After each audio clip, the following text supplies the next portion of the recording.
Africa Twin features integrated support for Apple CarPlay, allowing access to some of the core features of your iPhone using a familiar interface and Siri voice recognition technology.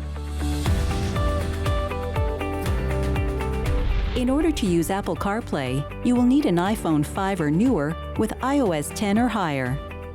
A Bluetooth headset must be paired to Africa Twin for Apple CarPlay to function.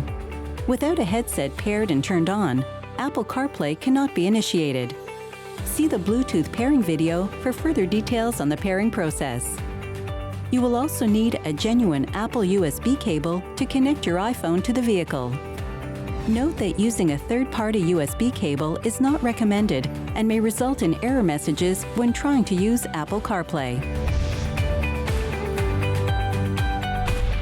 To get started with Apple CarPlay, plug the USB cable into your iPhone and the other end into Africa Twin's USB port.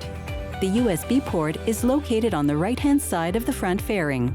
Once connected, your iPhone may prompt you to enable Apple CarPlay. Be sure to do this before safely stowing your iPhone. Africa Twin's screen will prompt you to enable Apple CarPlay with this device. Be sure to toggle Remember My Choice to On before enabling.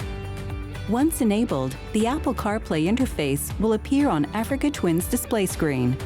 If the bike is stationary, the touchscreen can be used. If the bike is in motion, the four-way switchgear on the left handlebar can be used. You can also access Apple CarPlay functions using Siri voice recognition, so you can safely keep your eyes on the road.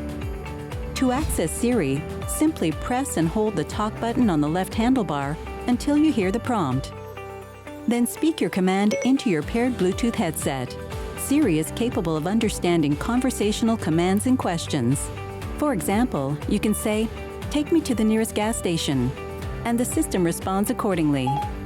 To navigate back to Africa Twin's default home menu, select the Honda icon from the Apple CarPlay home screen. It is important to keep your attention on the road while operating any of Africa Twin's features. Be sure to get familiar with Apple CarPlay's interface while stationary before enjoying it on the road.